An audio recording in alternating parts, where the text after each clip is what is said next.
کلام عربی لفظ ہے جس کے معنی ہے بات، گفتگو، بات چیت،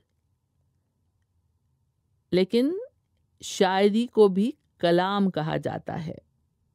جیسے سارے پرانے شاعروں کا کلام ریختہ پر موجود ہے۔ کلام سے ہی لفظ مکالمہ بنا ہے جس کے معنی ہے ڈائیلاگ، اور اس کی جمع ہے مکالمے۔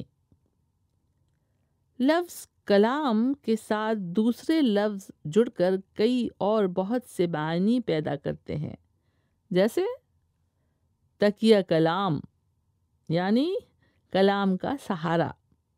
تکیہ کلام کا مطلب ہے گفتگو میں کسی لفظ یا جملے کے بار بار کہنے کی عادت، یعنی جہاں رکتے ہیں تو وہ لفظ یا جملہ بلا ارادہ زبان پر آ جاتا ہے۔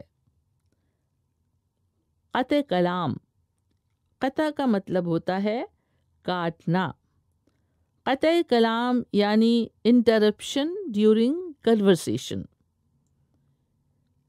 مہذب لہجے میں تہذیب سے اس طرح لوگ کہتے ہیں، معاف کیجیے گا قطع کلام ہوتا ہے، لیکن یہ بات میں کہنا چاہوں گا، بد کلامی۔ بد کلامی کا مطلب ہے بدتمیزی سے بات کرنا۔ ہم کلام ہونا، ہم کلام ہونا یعنی بات کرنا۔ شعر میں کچھ یوں آیا ہے، فریدہ خانم کی گائی ہوئی مشہور غزل ہے، وہ مجھ سے ہوئے ہم کلام اللہ اللہ، وہ مجھ سے ہوئے ہم کلام اللہ اللہ، کہاں میں کہاں یہ مقام اللہ اللہ۔